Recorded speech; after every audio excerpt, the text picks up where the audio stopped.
The other option that we also talked about is the concept of a stress strain curve, wherein if we have a specimen, a mild steel specimen that is grabbed between two jaws, and if these two jaws start pulling that specimen apart, that specimen or the member is elongated. If we measure the load that is applied, if we measure the elongation using some type of an extensometer, some type of an optical measurement technique, then what we can do is we can find out the instantaneous stresses, we can find out the instantaneous stresses, and we can find out the strain. And we plot this stress versus strain curve as shown in the figure. Just like any elastic member, in the initial loading region, the steel behaves like an elastic or a rubber band. If you remove the load, the material goes back to its original shape. After the elastic region, there is a plastic region, which means the material continues to stay in the elongated state when it is in the plastic region. And Young's modulus is only defined in the elastic region. So the most important points are you have elastic limit, the end point of elastic region, then you have upper yield point, that is where the material starts yielding. You have the lower yield point, wherein the material kind of loses its strength, and then after some time there is ultimate stress, and then there is basically the failure stress. So this is how the stress strain diagram for mild steel looks like. But here is an important observation. This type of behavior is only observed when the material is loaded gradually. If the material is loaded suddenly, then you will notice this type of behavior does not appear. As long as the material is loaded slowly, you are giving material a chance to react, and then you find out all these different limits, different strength thresholds. We also talked about something called as the yield stress. From design consideration, yield stress is the final stress, and we have something called as the factor of safety. Factor of safety is used to compensate for inaccuracies in the measurement, inaccuracies of material properties, assumptions in the loading conditions, and so on. And we looked at a design example. If your factor of safety is low, your size will be small. If your factor of safety is big, your size, weight, and cost increases. But factor of safety is an important parameter that is considered when we are trying to design a component. We looked at a concept of axial stress. Axial stress means when the load is in the along the axis, it is not offsetted, and we found out this relationship that comes from the stress versus strain relationship. Young's modulus is stress divided by strain.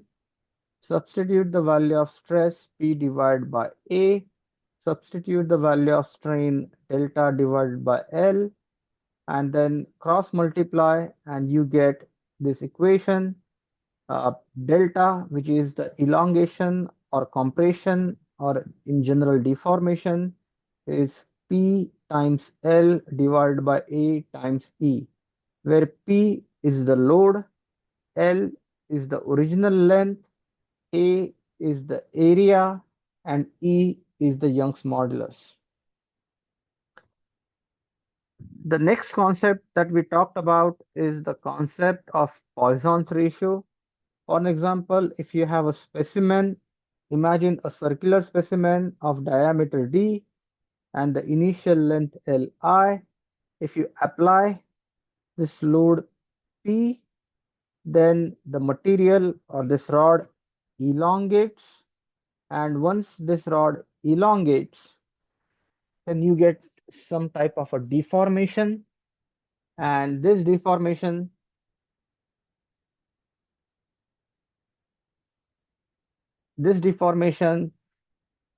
can be found out using extensions or extensometer, and you can find out the change in the longitudinal length, which is final length minus initial length. You can find out the strain in the longitudinal direction as L final minus L initial divided by Li. You can also find out the lateral strain. The lateral strain is given as final diameter minus initial diameter divided by initial diameter, and Poisson's ratio is given as lateral strain divided by longitudinal strain with a negative sign. Please understand, Poisson's ratio is always positive.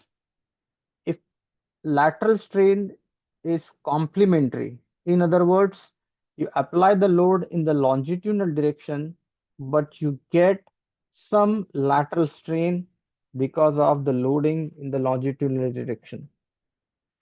Now, as discussed in today's class, we are going to talk about the concept of centroid. Let me start with some basic concept.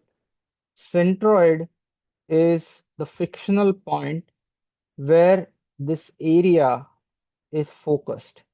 For an example, if you want to balance this rectangular piece wherein the length is L and height is H, you agree with me that its centroid or the midpoint is going to be half of length and half of height. So it would be at the distance H by 2 and L by 2. Now the question comes when you have a composite section, and I would give you an example of a composite section. So if you have a composite section, say this is a T section. So in this T section, let me give you some dimensions. This distance is 100. This distance is 10. This distance is 50. And this distance is 10.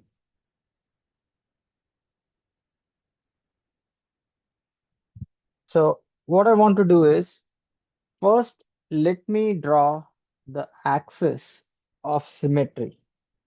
Axis of symmetry is about this point. So this is the axis of symmetry.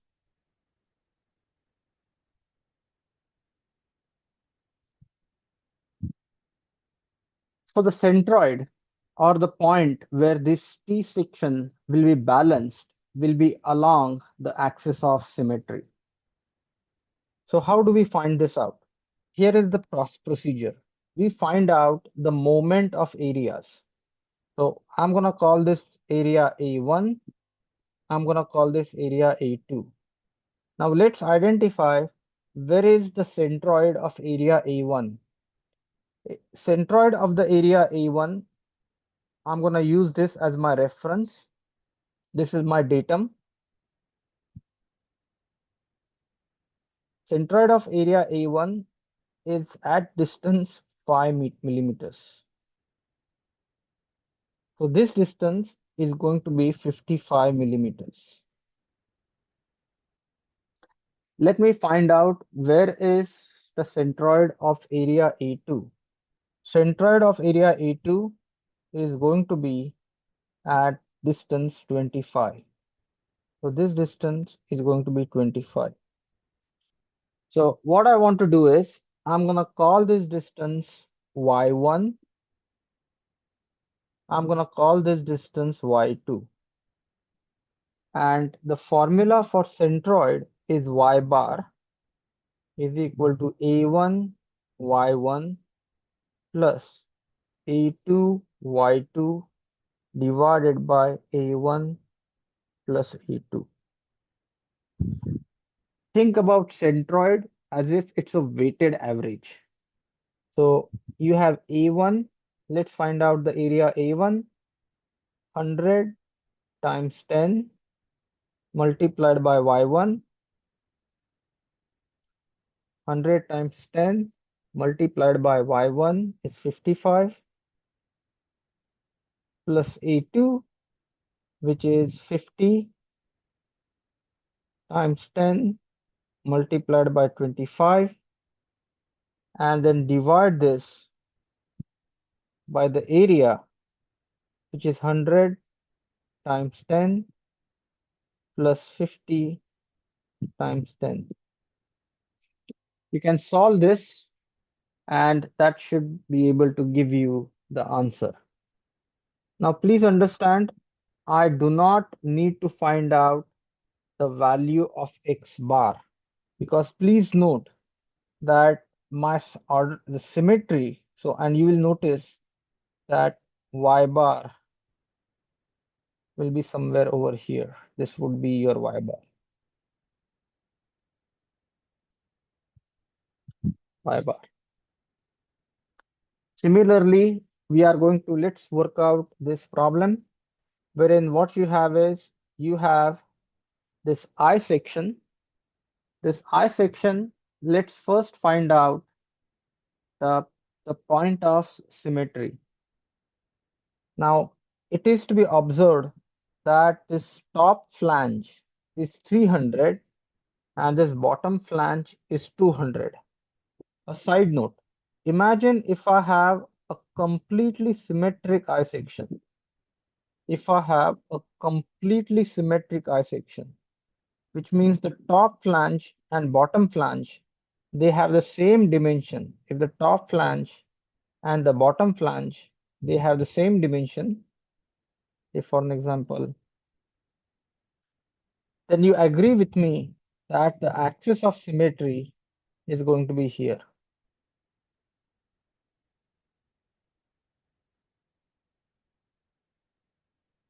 The axis of symmetry is going to be here.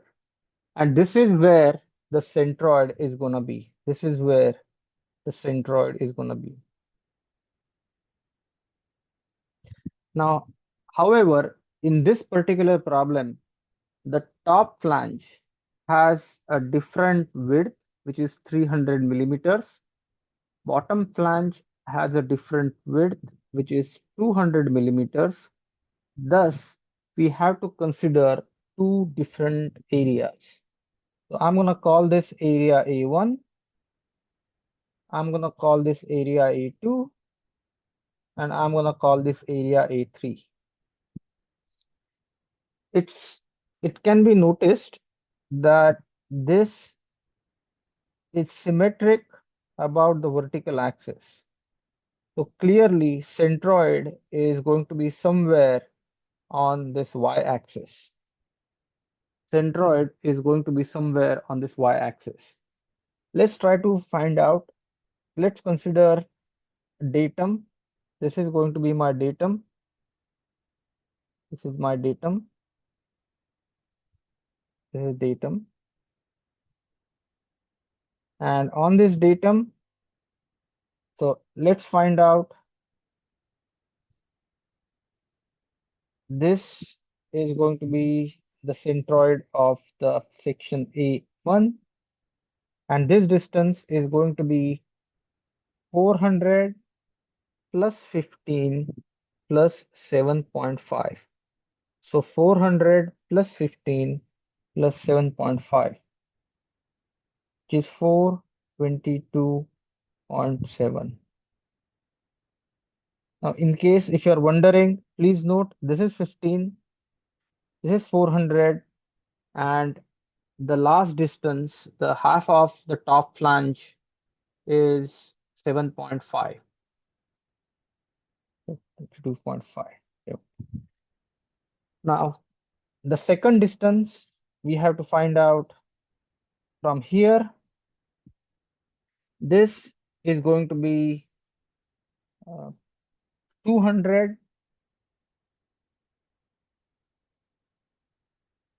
plus 15, which is 215.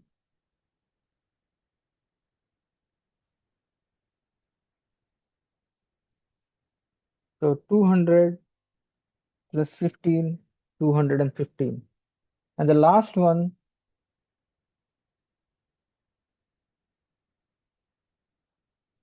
is going to be 7.5. So to find out the centroid, y bar is equal to a1 y1 plus a2 y2 plus a3 y3 divided by a1 plus a2 plus a3. So a1 is 15 divided by 300.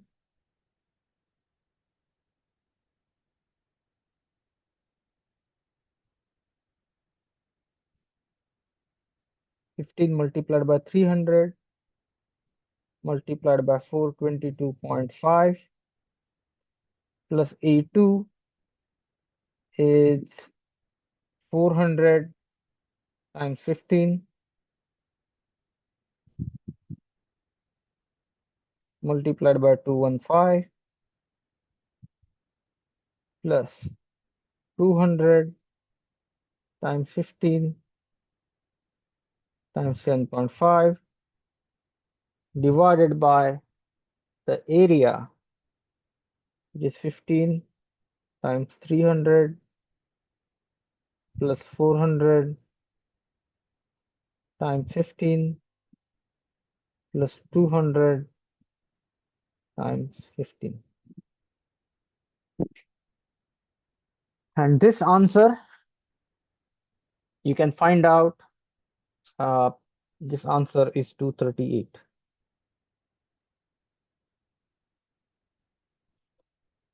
Any questions about how the centroid is calculated? I give you two examples. One is a T section and the other one is an I section.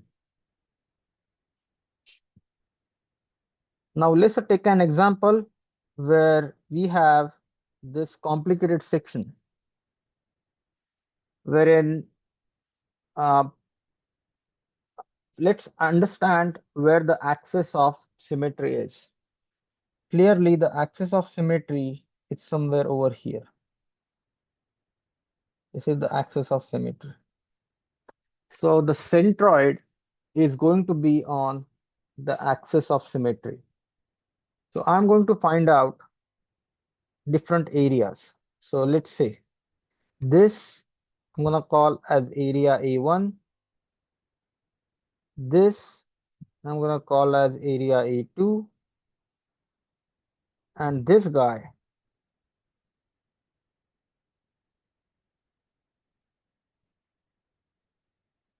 I'm going to call area A3. So A1, the height of A1 is 100. This distance, so this distance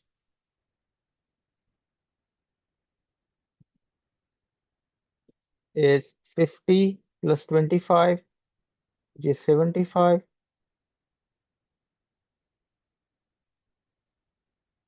This distance again is 50 plus 25, which is 75. In case if you are wondering how I got this number, please note this distance is 50 and the height of bottom area, which is area A3, is 25. So 50 plus 25 is 75. And the last area, this distance is 12.5.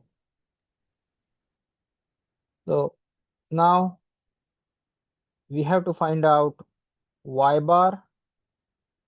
So y bar is equal to a1 y1 plus a2 y2 plus a3 y3 divided by a1 plus a2 plus a3.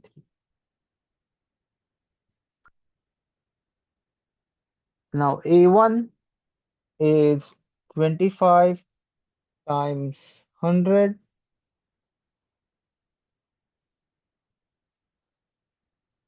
multiplied by y1 is 75. A2 is again 25 times 100 multiplied by 75 plus A3 is 150 plus 50. So let's look at this distance. This distance,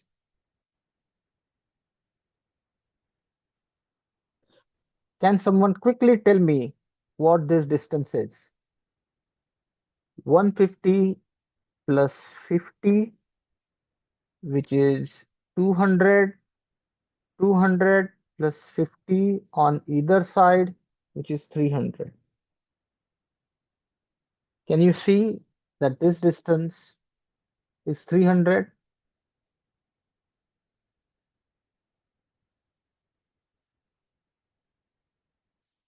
So 300 multiplied by 25 multiplied by 12.5 divided by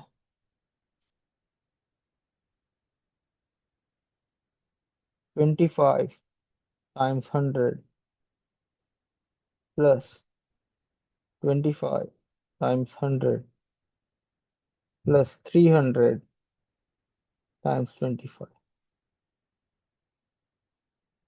And then you can solve this equation,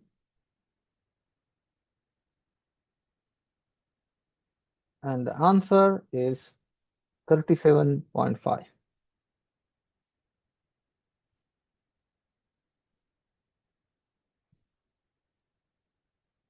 Any questions about this problem?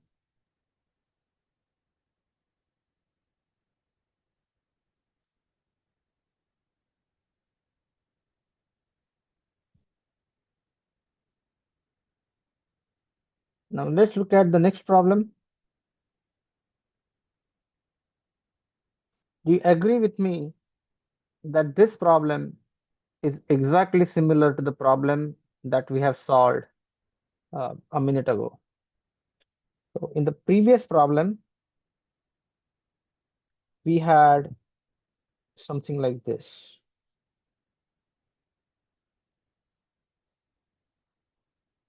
Here, what we have is we have a C section.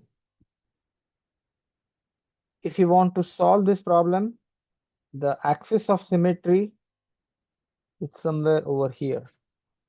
So you are going to consider this as your datum.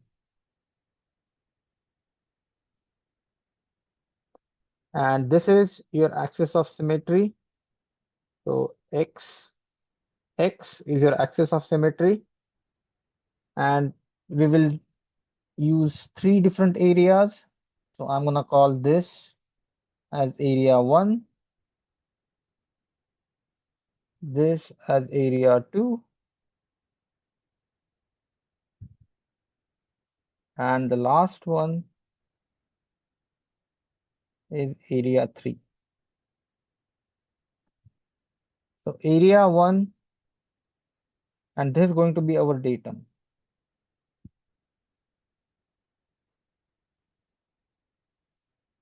This distance is 1 inch. This distance is 4, which is means 2 plus 1. This distance is 3 inches. Same thing here. This distance is 2 inches. This distance is 2 inches. Yeah, so this is 4. This is not 3, this is 4. 4 inches. So to find out x bar, you would use the equation a1 x1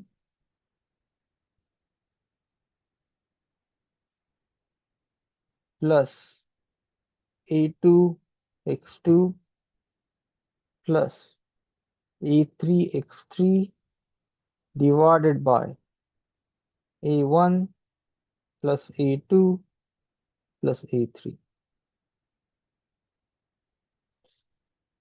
So a1 is 4 times 2 and distance x1 is 4. A2 is again you have 4 times 2, so this distance is 2, this distance is 4.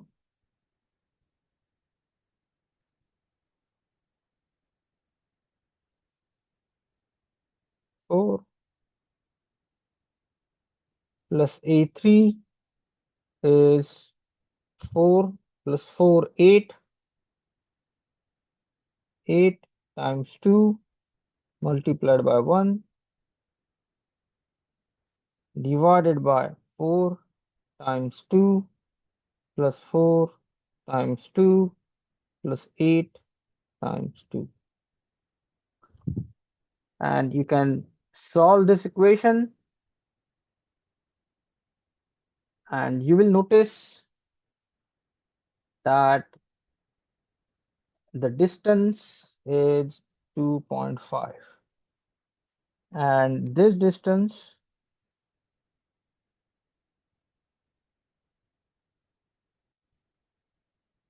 is 4.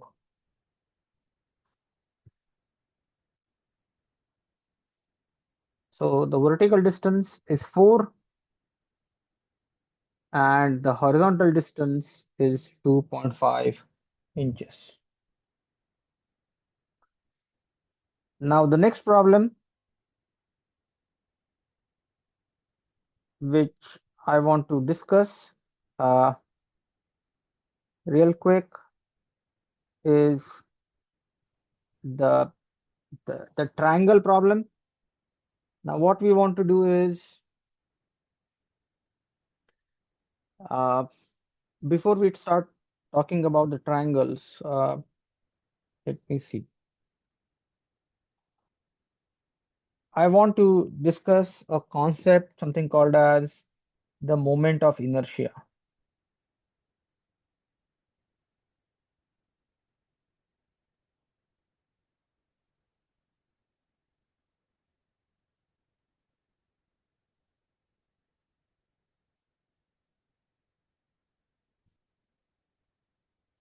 So the concept of moment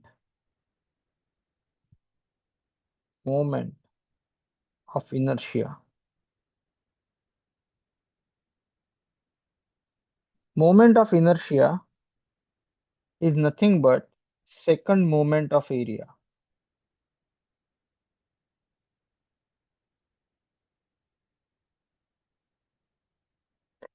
So why moment of inertia is important?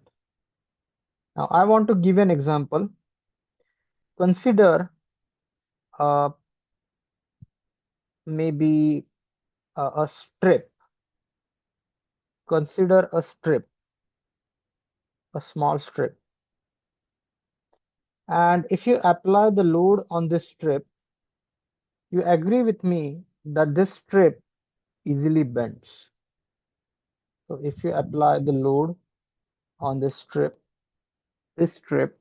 easily bends.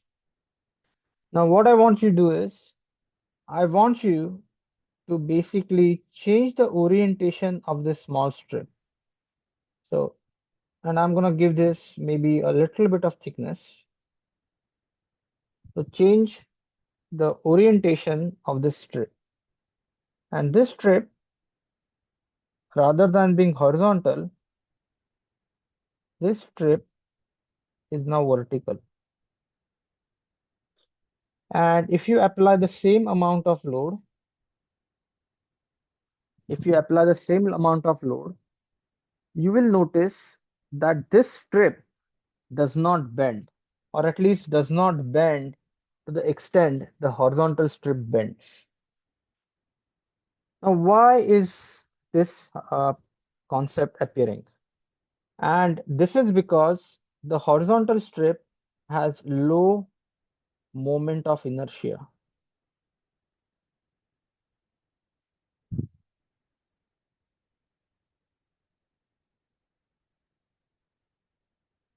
And the vertical strip has high moment of inertia.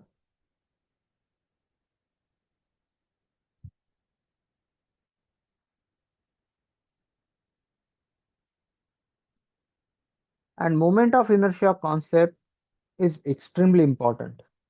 So I want you to look at, if you look at the homes, the way the homes are constructed, you will always see the beams in this orientation. So if you look at the roof truss, the beams are always placed in a vertical direction. So you will never see the beams that are placed in the horizontal direction. If you look at the chassis of the car, you'll always see the beams that are uh, located in a vertical direction. So moment of inertia plays a very, very important role when we are looking at mechanics of material. Moment of inertias, they basically provide the strength to the cross section. And moment of inertia is the geometric property. It is not the property of the material. It is not the property of the density. Moment of inertia is nothing but it completely depends upon the dimensions of the cross section. Now, I want to give you the definition of moment of inertia, and in next class, I will try to give you some physical insight on how this moment of inertia plays an important role in the mechanics of material problems. So, if you have a rectangular beam, if you have a rectangular beam, this rectangular beam has two axes of symmetry. I'm going to call this axis XX, this axis YY. And I'm going to give you this dimension, height,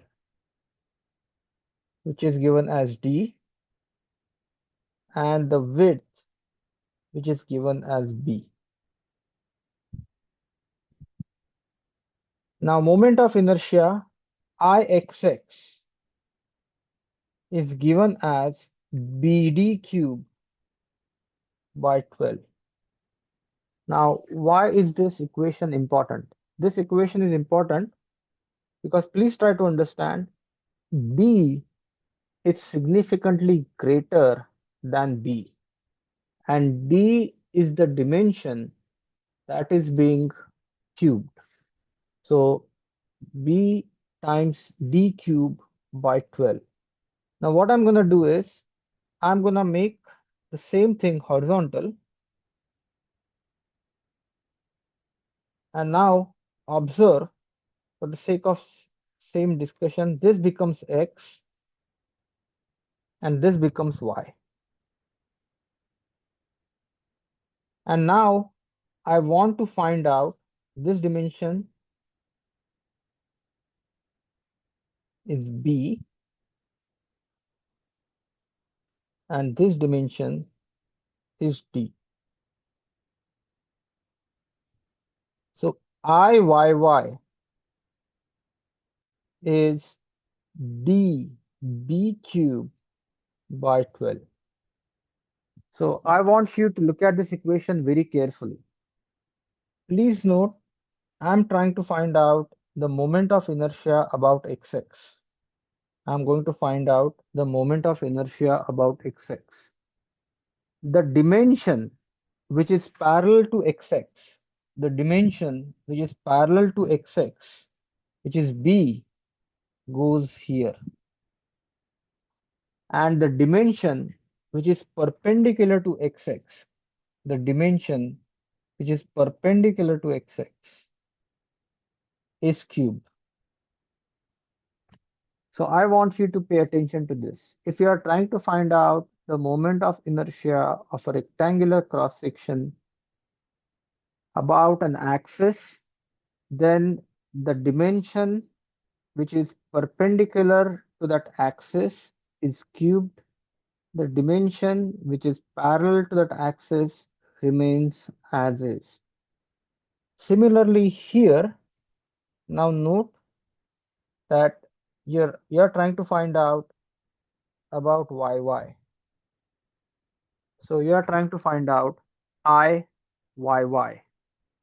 Now the dimension which is parallel to y is d, and dimension which is perpendicular to y is b. So equation you get is db cube by 12.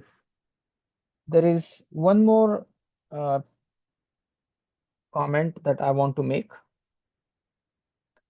is if you have a circular cross section and the diameter of the circular cross section is d, diameter of the circular cross section is d, the moment of inertia is same no matter which axis you take.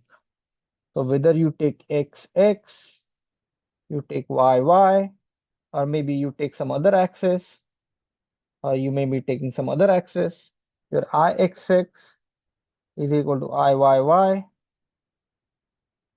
is pi d raised to 4 by 64. This is the moment of inertia of a circular cross section. Typically, when we study mechanics of material, we are going to deal with cross sections which are rectangular, which are square, or which are circular. But one interesting type of cross section that you may see is maybe a hollow cross section. So let's take an example. Imagine that you have a rectangular cross section, and in this rectangular cross section, what you have is you have a beam which is something like this. Now I want to solve this problem two ways. So let's say this distance is 50, this distance is 100, this distance is 10, this distance is also 10, and this distance here is given as 10. So now what you have is you have a section, and this section is shown with the dotted lines.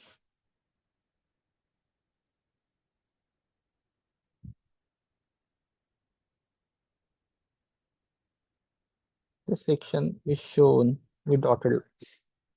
And as you can see, this is not a solid section. This is a hollow section. To find out the moment of inertia of the hollow section, what you do is you look at the moment of inertia of the outer section ABCD and subtract the moment of inertia of the hollow section. So this is a symmetric cross section. So you agree with me that its centroid is going to be here. This is going to be the center. This is going to be Ixx. This is going to be Yy. To find Ixx of the composite section, I have to find out Ixx of ABCD and subtract Ixx of EFGH. So what I'm doing is I'm trying to find out the moment of inertia of the rectangular section, which is a solid section, and then I'm going to subtract the moment of inertia of the small rectangular section. So when I take the section ABCD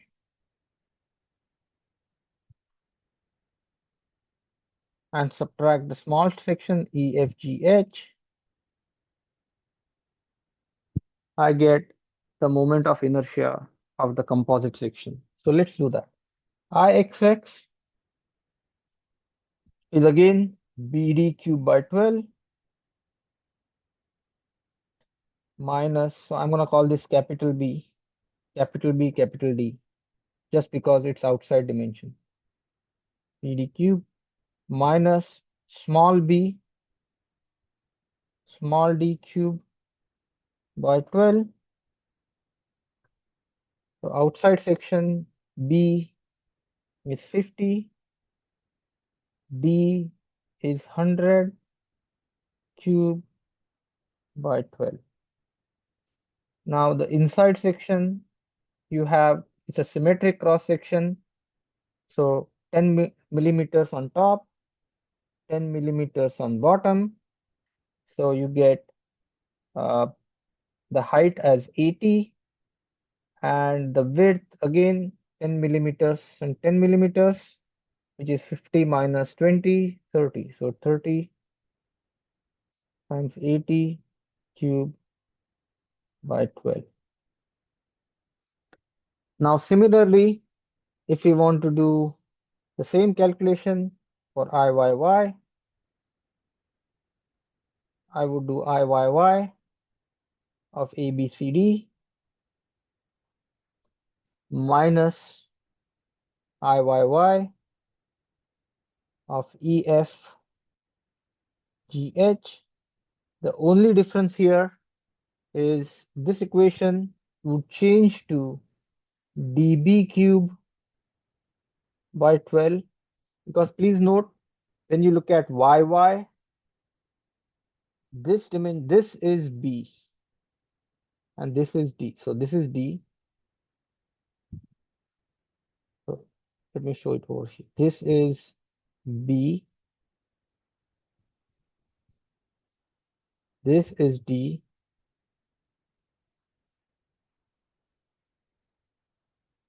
This is B.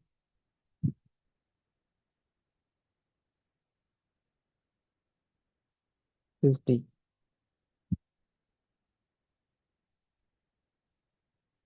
Minus.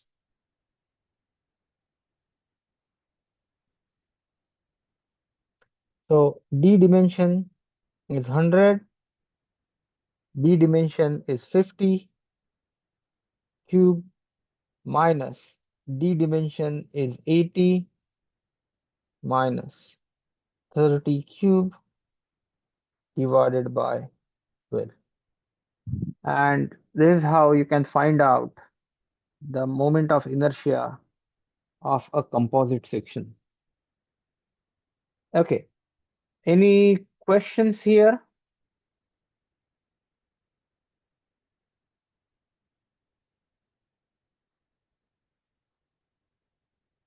Okay, let's try to find out how do we find out the moment of inertia. Now, for that, I need to give the definition of centroid. Centroid is nothing but once you take the first moment of area, once you take the first moment of area, that gives you the concept of centroid. So, in other words, if you take the the area, small strip of the area, and then multiply that by the distance, integrate over the entire region, and then divide that by the area that gives you the centroid of the area. So let me give you an example. So let's look at this rectangular piece. This rectangular piece has this height h, and this has the width w, and I want to find out the centroid of this rectangular piece. So what I'm going to do is I'm going to use this as a reference. I'm going to use this as the reference. This is my datum. I'm going to consider a very small strip here. This small strip is nothing but dh. The area of this small strip, the area of this small strip is nothing but w times dh. So this is going to become my dA. So w times dh is going to be the area of this small strip. And what I'm going to do is I'm going to multiply that by this distance. I'm going to multiply that with this distance. And this distance may be, so this distance, I'm going to call this capital H. I'm going to call this capital. And this distance maybe is H. This distance is H. So what I'm going to do is, this is my area, which is small area. I'm going to multiply this by the distance H. That is the distance from the datum. I'm going to integrate this over the region 0 to h, and then what I'm going to do is, and I'm going to divide this by the area w times h. So once again, this is called as the first moment, because we are taking this area, we are multiplying this by the distance from the datum. So this is the distance from datum. Distance from datum. So distance from datum is h. Now please try to understand, if your area is somewhere over here,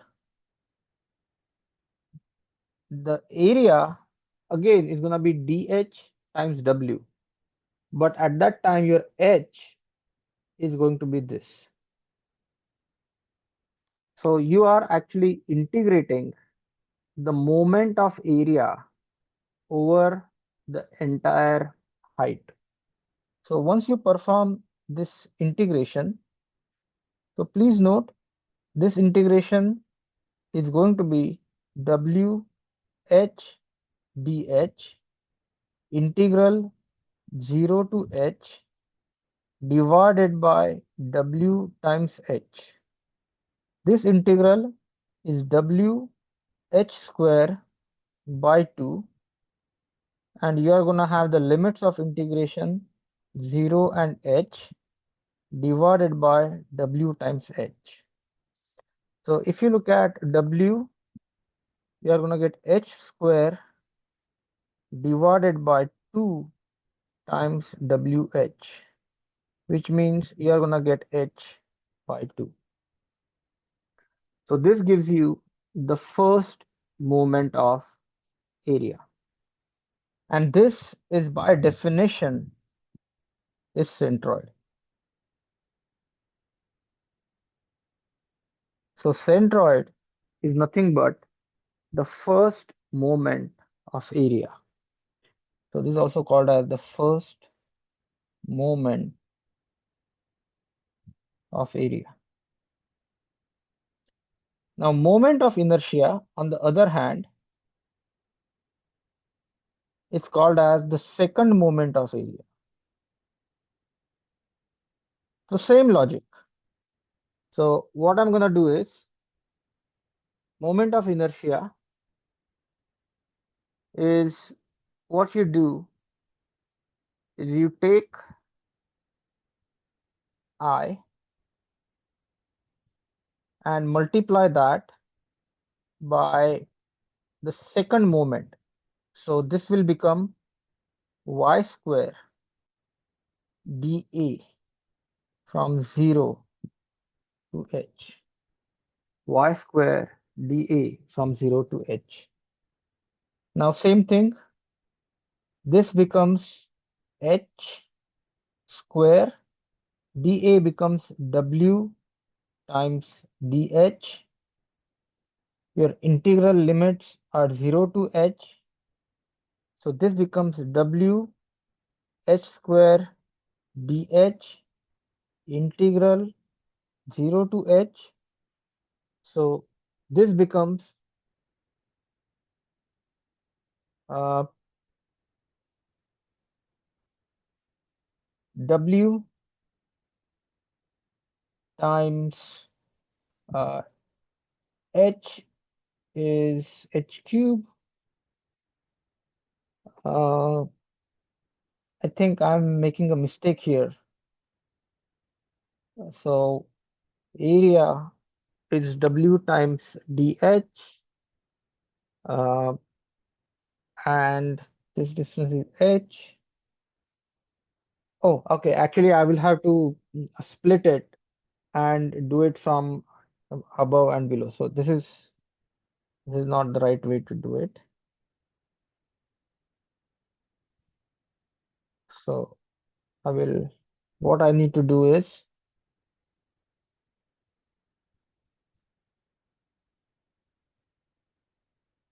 this is the axis of symmetry. I need to use this as xx. I need to look at the small strip here because I want to find out the moment of inertia about x, not the moment of inertia about datum. I want to find out the moment of inertia about the axis of symmetry and not the datum. This distance is h. This distance is dh. This distance is h by 2. Similarly, this distance is h by 2. And what I need to do is I need to integrate both the areas. Let me use uh, a, a new paper.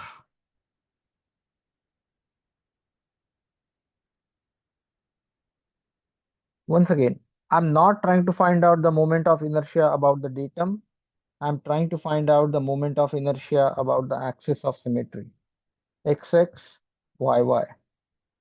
So about the axis of symmetry, I have two areas. This is the area on the top, and this is the area on the bottom. So this area on the top is from 0 to h by 2. Similarly, this area from the bottom is 0 to minus h by 2. This is plus h by 2, and this below is minus h by 2. This distance is w. So I'm going to consider a small strip, which is over here. This is considered as w. This is considered as dh. This distance I'm going to call as h, and ixx is integral y square dA. Y is the distance from the x-axis, which is h square. dA is dH times W, because if you look at this small strip, this distance is dH, this distance is W. Integral. And now what I need to do is, if I want to integrate for the entire region, I need to be integrating from minus h by 2 to plus h by 2. So this equation becomes minus h by 2 to plus h by 2 h square W dH, which becomes W h cube by 3, and you have minus h by 2 plus h by 2. So W by 3 comes outside, plus h by 2 cube. So basically h cube divided by 8, and then what you have is minus of minus h by 2 h cube by 8. So this becomes h cube by 4, and the answer is WH cube by 12, and which is same as, if you look at, our H was D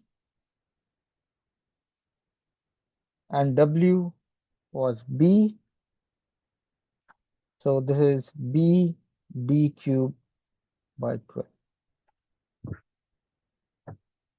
Everyone understood?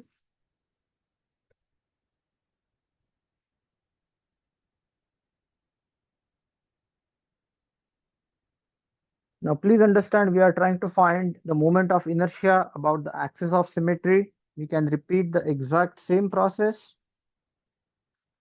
and then you should be able to calculate the moment of inertia of a different cross section. So let's take this example.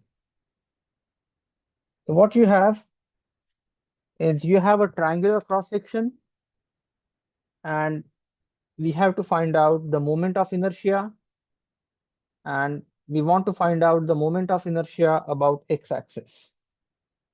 So I want to find out the moment of inertia about x-axis. This is the moment of inertia about x-axis. So dA is given as x times dy, because what I'm going to assume is, you have this small strip. This small strip has the horizontal distance uh, basically is x, and the vertical distance is dy. So this is dy, and this distance is x. And x can also be written as b minus b divided by h times y. Now some of you may ask me, why this jugglery? Because please try to understand, this is a triangle, and we need to express one variable in terms of the other variable if you want to carry out the integration. So Ixx is given as y square dA integral, and the integration is going to from 0 to h, 0 to h. Now this equation is going to be 0 to h y square x dy. Now I want you to look at this equation very carefully. The variable that we are integrating with respect to is dy. So we have y square, we have dy, but this x is changing. So we need to express x in as a function of y.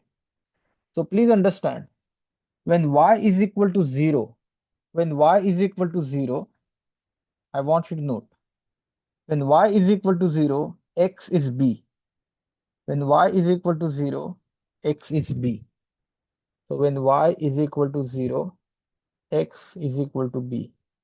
When y is equal to h, x is equal to 0. This is how this triangle is represented. So if I want to find out, given the value of y, what is the value of x? So if I give you the value of y here, if I give you the value of y here, what is the value of x?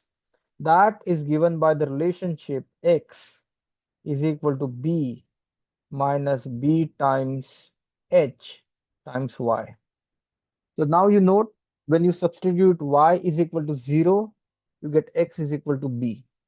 Y is equal to 0, you get x is equal to b. You substitute y is equal to h, you get x is equal to 0. So this is the relationship between y and x.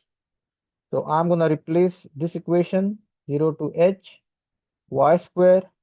X can be represented as b minus b by h, b by h y,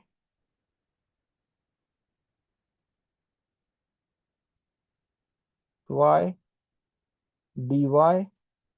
So this equation is going to be 0 to h, y square b minus b divided by h, y cube dy, and then you need to perform the integration, y cube by 3b minus b by h, y to the power 4 by 4, 0 h. So you will notice this equation becomes uh, b by 3 y cube, and this equation finally becomes 1 by 12 b h cube. So ix. So please note there is an h here. So once you substitute, this is the answer that you are going to get. So we looked at what is moment of inertia. We looked at the moment of inertia of the cross section. Next problem I'm going to give you as a homework. So problem 659. Please take this problem as a homework. Again, you have to find out the moment of inertia. You have to get the small strip and then find out the relationship between x and y. So now you can see dA is nothing but x times y.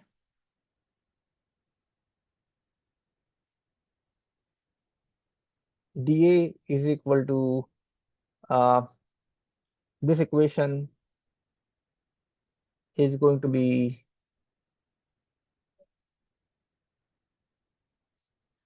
so I will give you the equation I is equal to x square dA. So you are gonna get, if you take this small strip,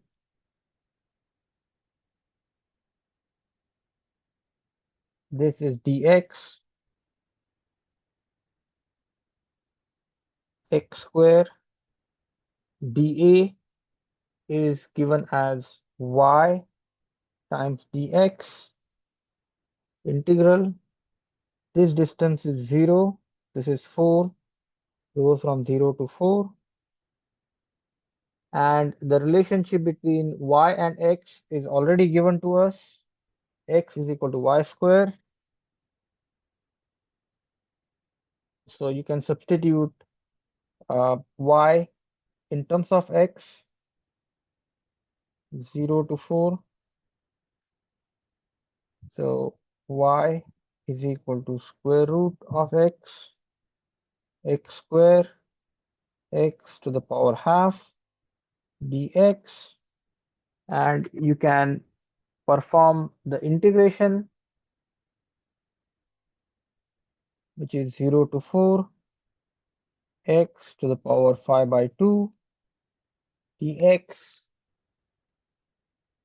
and then you can solve this equation.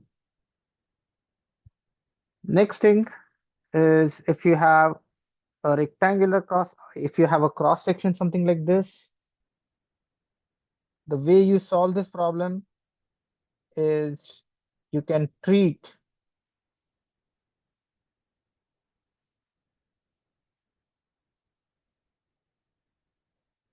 this beam as if this part is cut out from the beam. So you can consider this part has been cut out from the beam. So the dimensions are, this dimension is 6, this dimension is 1, so this dimension is nothing but 2, this dimension is 2, this dimension is 1, this dimension is 2, this dimension is 2. So you have this outer section A, B, C, D, and you have two inner sections E, F, G, H, and again you have E1, F1, H1, and G1. So the answer is going to be I XX is the moment of inertia of the solid section ABCD minus moment of inertia of hollow section EFGH minus moment of inertia of the second hollow section E1, F1, G1, H1. So this answer is going to be 6. This is 1.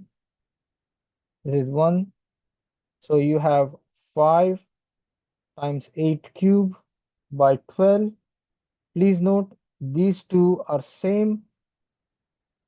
So I can say minus 2 times uh, 2 times 6 cube by 12. And once you solve this, you should be able to get the answer. And the answer is 141 inch to the power 4. Please note moment of inertia is given as uh, inch to the power 4. If you want to find out IYY, then what you do is you do the exact same thing.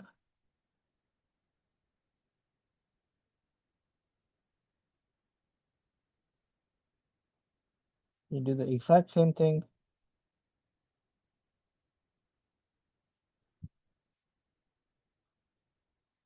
And then what you do is you, but here the trick is you consider this as one section, this as other section, and this has the third section. So you will consider moment of inertia of area A1, moment of inertia of area A2, and moment of inertia of area A3. So I give this as a homework. Okay, and I'm going to stop here. If you have any questions, please let me know.